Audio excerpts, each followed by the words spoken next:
Samantala, inirereklamo naman ng mga residente ang footbridge sa bahagi ng Mel Lopez Boulevard sa Maynila dahil nagmistulang kalansay na raw ang kondisyon nito.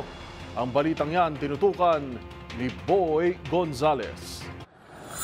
Kalansay na o unti-unting nauubos ang dalawang footbridge na bakal sa Road 10 na Mel Lopez Boulevard sa Tondo, Maynila.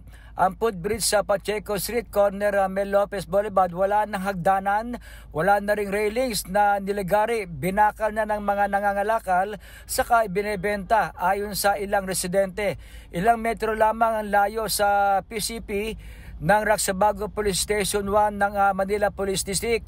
Maging ang footbridge sa Kapulong Street, kanto ng Mel Lopez Boulevard, nawala na rin ang ilang railings, nilagyan na ng harang dahil bulok na ang sahig at may nadisgrasyang pedestrian.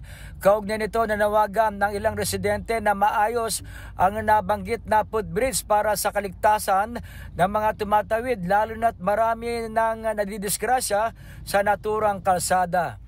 Para sa MBC TV Network News, ito si Boy Gonzales, una sa Pilipinas, una sa Pilipino.